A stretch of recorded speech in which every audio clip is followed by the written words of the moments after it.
Hello friends, welcome to SSC coaching centre. दोस्तों, आज के वीडियो में मैं आपको बेसिक जानकारी देना चाहता हूं भिन्न की। भिन्न क्या है, कैसे सॉल्व किया जाता है और भिन्न में क्या क्या चीजें होती हैं जिनका हमें ध्यान रखना बहुत जरूरी है। अब जैसे सबसे पहला क्वेश्चन है 3/4, क्या ये भिन्न है या नहीं। सबसे पहले तो हमें ये पता होना चाहिए ये भिन्न है या नहीं, प्रॉपर भिन्न है या नहीं। देखिए, ऊपर वाली जो संख्या होती है उसको कहते हैं अंश और जो नीचे वाली संख्या होती है उसको कहते हैं हर। तो याद रखना, ऊपर वाली संख्या नीचे वाली संख्या से हमेशा छोटी होनी चाहिए।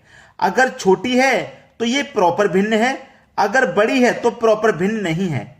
तो यहां पर 3/4 ये प्रॉपर भिन्न है क्योंकि ऊपर वाली संख्या छोटी है, नीचे वाले से डिवाइड नहीं जाएगा। ये बात आपकी समझ में आनी चाहिए, ये प्रॉपर भिन्न है। अब इसी प्रॉपर भिन्न को हमें सॉल्व करना है, यानी कि 3/4 को जब मैं सॉल्व करूंगा तो इसका मान क्या आएगा। ठीक है, चलिए इसका मान निकालते हैं।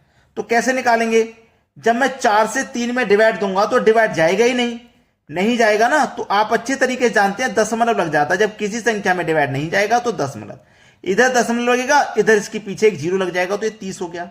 अब कटाओ 4 सत्ते 28। अब 30 में से 28 कट गया, 2 बचा। कितना बचा, 2 बचा ना, इसके पीछे एक और जीरो लगा देंगे तो कितना हो जाएगा, 20। तो 4 से 20 को कटाओ, 4 पंजे 20, पूरा पूरा कट गया 20। अब कुछ भी शेष इसमें से नहीं बच रहा।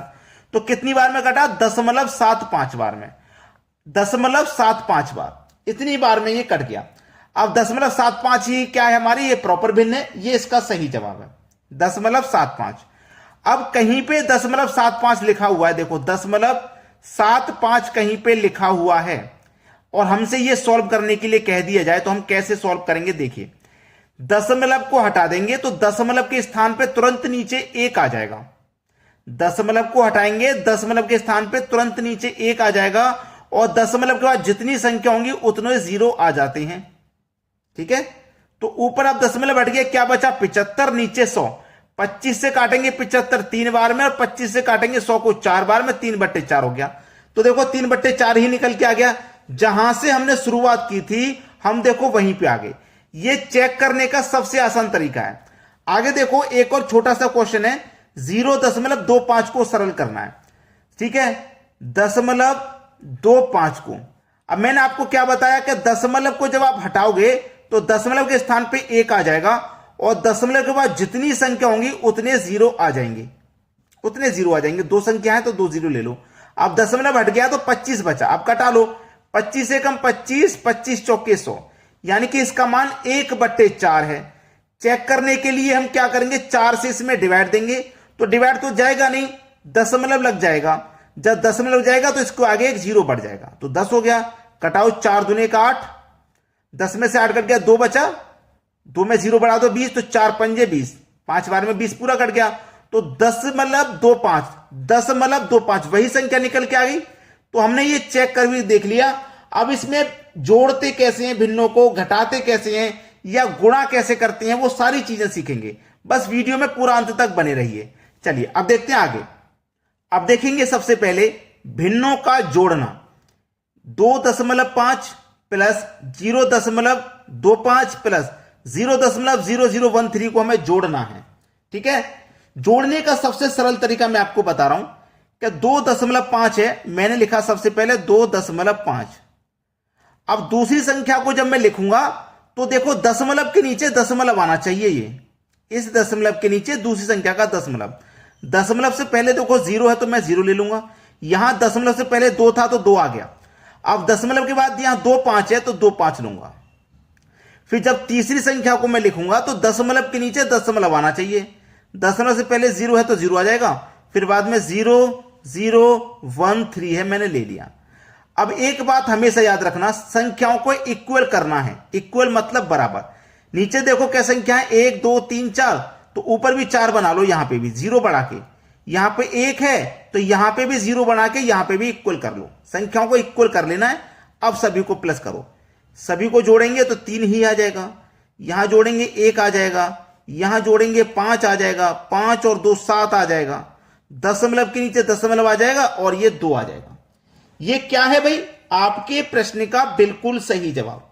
ये हो जाएगा आपके प्रश्न का बिल्कुल सही जवाब। तो जोड़ने का तरीका आप सीख चुके। अब देखेंगे घटाने का तरीका क्या होता है, घटाने का भी सीख लेते हैं। अगला प्रश्न है, यहां पे हमें देखना है घटाना। घटाना है 2.1 में से घटाना है 1.987 को घटाना है। तो देखो पहले मैं इस संख्या को लिखूंगा, 2.1 में से घटाना है इस संख्या को। तो मैंने जो आपको तरीका बताया था कि दशमलव के नीचे आपको दशमलव लेना है, दशमलव के नीचे दशमलव। अब दशमलव से पहले 1 है तो 1 आ जाएगा, और दशमलव के बाद में 9, 8, 7 है तो ये आ जाएगा। हमें क्या करना है, घटाना है। तो संख्याओं को इक्वल करना मैंने आपको बताया था। देखो यहां 3 संख्या, यहां पे केवल 1, तो यहां पे भी 0 बना करके 3 बना लो, ठीक है। तभी तो आप इक्वल कर पाओगे, तभी तो आंसर कर पाओगे। अब इनको घटाना है, तो 10 में से 7 जाएगा, भाई 0 में से 7 नहीं जा सकता, इधर से कैरी लेंगे। प्लस वाले में तो जोड़ लेते हैं 0 को, लेकिन जब घटाने का प्रश्न जब आता है तो यहां पे इक्वल करना जरूरी है। और 10 में से 7 जाएगा तो 3 आ जाएगा, 9 बचा, 9 में से 8 जाएगा, 1 बचा, 0 हुआ ना, इधर इधर से कैरी ले लिया था। अब ये इधर से कैरी ले लेगा तो 10 हो जाएगा, 10 में से 9 जाएगा 1, दशमलव के नीचे दशमलव, यहां 1 बचा क्योंकि इधर से कैरी हो गया था, तो 1 में से 1 जाएगा 0, तो 0.113 ये आपके सवाल का बिल्कुल सही जवाब है। जोड़ते कैसे हैं, घटाते कैसे हैं, ये सारी चीजें आज आप सीख जाओगे। चलिए इसके बाद देखते हैं कि गुणा कैसे करना होता है, वो देख लेते हैं। अगला प्रश्न है, यहां पे सीखेंगे हम गुणा। दशमलव संख्याओं का गुणा करना सीखना है हमको। अब थोड़ी देर के लिए आप ये भूल जाइए कि इसमें दशमलव का चिन्ह है, दशमलव का साइन है, उसको आप थोड़ी देर के लिए भूल जाइए। भूल गए ना, आपको करना क्या है, सीधा सीधा मल्टीप्लाई कर देना है। जैसे कि आप दशमलव वाली संख्याओं को भूल जाइए थोड़ी देर के लिए, मैं बिना दशमलव के इनको लिख लेता हूं, ठीक है। दशमलव मैंने भूल गया थोड़ी देर के लिए, यहां से भी मैं दशमलव को भूल गया थोड़ी देर के लिए, मैंने बिना दशमलव के संख्याओं को लिख लिया। अब मैं क्या करूंगा, मल्टीप्लाई करूंगा सीधा सीधा। 12 का मल्टीप्लाई हो जाएगा, 12 त्रिक का 36 का 6, कैरी का 3, 12 चौके 48 और कैरी का 3 जोड़ देंगे तो 51, 51 का 1, कैरी का 5, 12 कम 12, 12 में जोड़ देंगे 5 तो 17, 17 का 7, कैरी का 1, 12 दूने का 24, 24 में जोड़ देंगे 25। ये आ गया मल्टीप्लाई करने के बाद, है ना। अब मल्टीप्लाई करने के बाद ये संख्या आ गई। अब हमारे पास दशमलव था, इसका क्या मतलब है, इसका मतलब ये है कि पीछे से हमें संख्याओं को गिनना है। जैसे यहां से गिनो, 1 2 3, 3 संख्या के बाद दशमलव था, यहां पे 2 संख्या के बाद दशमलव था, 3 के बाद यहां पे है, 2 के बाद यहां पे, 3 और 2 मिलकर के 5 हो गया, यानी कि 5 संख्या के बाद दशमलव लगेगा। 1 2 3 4 5 संख्या के बाद दशमलव लगेगा, मतलब दशमलव यहां लगेगा। और दशमलव से पहले अगर हम एक 0 लगा दें तो उसके मान में कोई परिवर्तन नहीं होता। यह हमारे सवाल का अब बिल्कुल सही जवाब है। गुणा में याद रखना, गुणा में 2 जगह दशमलव है। अगर मान लो यहां दशमलव नहीं होता, केवल यहां होता, तो 1 2 3 संख्या के बाद हम लगा देते, लेकिन यहां पे 2 संख्या के बाद यहां पे है, 3 के बाद यहां पे, तो दोनों को जोड़ लेंगे, कितनी संख्याओं के बाद आएगा, 5 संख्याओं के बाद आएगा। यह हमारा सही जवाब है। अब देखते हैं आगे। अब बात करते हैं पुनरावृत्ति दशमलव भिन्न। पुनरावृत्ति क्या होती है अभी आपको मालूम हो जाएगा, जो संख्या बार बार रिपीट होती है, ठीक है। जैसे कि 1/3 एक प्रॉपर भिन्न है।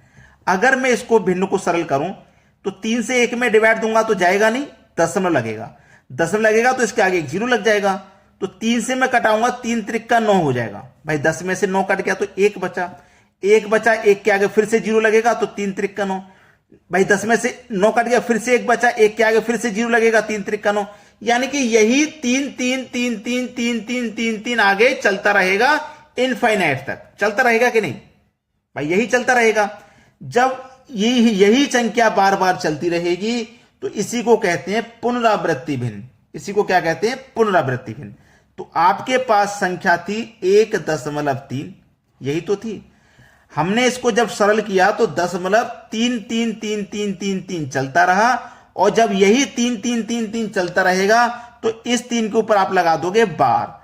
इस बार का मतलब है जिस संख्या के ऊपर ये बार लग जाता है, इसका मतलब होता है कि ये संख्या बार बार बार बार अनंत तक रिपीट हो रही है, इसका मतलब ये हो जाता है, ठीक है। अब इसको आप वापस चेक करोगे, जैसे मान लो 0.3 के ऊपर बार है, 0.3 के ऊपर बार ये है। अब देखो 3 लिखोगे, बार का मतलब होता है बटे में 9, 3 एक कम 3, 3 तिरिक्का 9, 1/3 निकल के आ गया। देखो वही इससे ये संख्या निकल के आई थी और इसी से देखो ये संख्या निकल के आ गई 1/3। बार का मतलब होता है बटे में 9। ठीक है, चेक करके देख लिया ना। अब देखते हैं आगे। अगला प्रश्न है 25 के ऊपर बार। अभी पिछले क्वेश्चन मैंने बताया 25 के ऊपर यहां पे बार है तो 25 को लिखिए। 2 और 5 दोनों संख्याओं के ऊपर बार है ना, तो दोनों के ऊपर जब बार है तो 2 9 आ जाएंगे नीचे। क्लियर बता रहा हूं मैं। तो 25 के बटे में 99 ये आपका आंसर हो गया। अब नीचे देखना एक और सवाल है, ये रहा। यहां पे ये इंपॉर्टेंट सवाल मैंने लिखा हुआ है। अब यहां पे ये इंपॉर्टेंट सवाल क्या कह रहा है, इसको ध्यान से देखना है।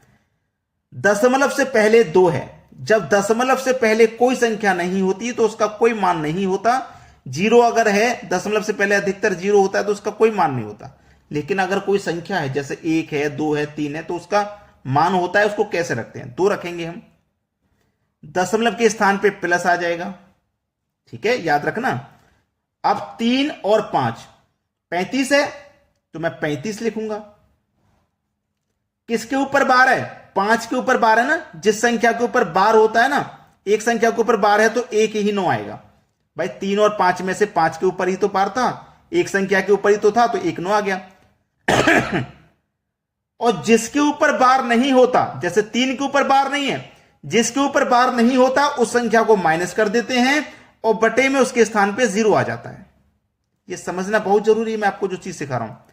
2 आ गया, दशमलव के स्थान पे प्लस आ जाता है। जब दशमलव से पहले कोई संख्या होती है तो वो संख्या लिखते हैं और दशमलव के स्थान पे प्लस का साइन। अब ये 35 था, 3 लिख लिया मैंने, 5 लिख लिया। 5 के ऊपर बार था, एक संख्या के ऊपर बार था तो 1 9 आ जाएगा।